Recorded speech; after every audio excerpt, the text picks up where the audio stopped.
एका घरात जंगलात गप्पू नावाचा एक गुटगुटीत हत्ती राहायचा. गप्पूला आंबे आवडायचे खूप, पण तो पाण्याला घाबरायचा.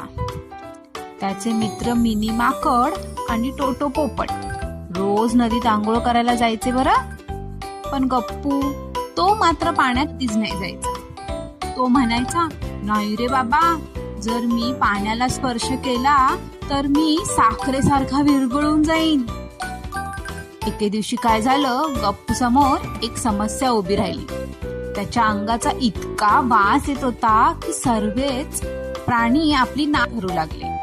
मिमी म्हणाली, गप्पू, तुझ्या अंगाच्या जुन्या मोज्यासारखा घाण वास येतोय.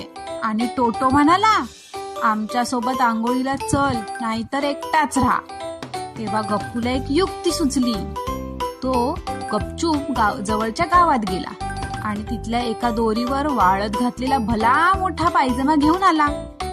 तो पायजमा घालून बसला आणि तो म्हणाला, जर कपडे घातले तर मला आंघोळ करायची गरजच नाही लागणार.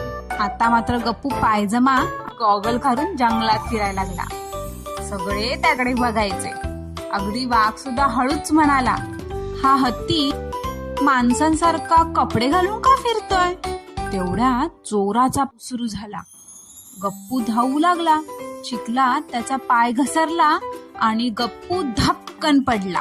त्याचा पायजमा हवेत उडून थेट म्हशीच्या अंगावर पडला. गप्पू पूर्णपणे ओला झाला आणि चिखलाने माखलेला होता. शेवटी त्याने हार मानली आणि तो म्हणाला, ठीक आहे, फॅशन शो करण्यापेक्षा आंघोळ केलेली कधीही बरी.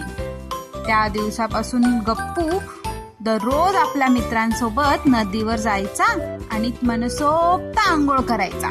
मग गोष्टीचं तात्पर्य काय आहे? समस्येपासून पळ काढल्याने ती अधिकच गुंतागुंतीची होते. तुम्हाला जर आपलं चॅनल आवडलं असेल, प्लीज लाईक करा, शेअर करा आणि सबस्क्राईब करा.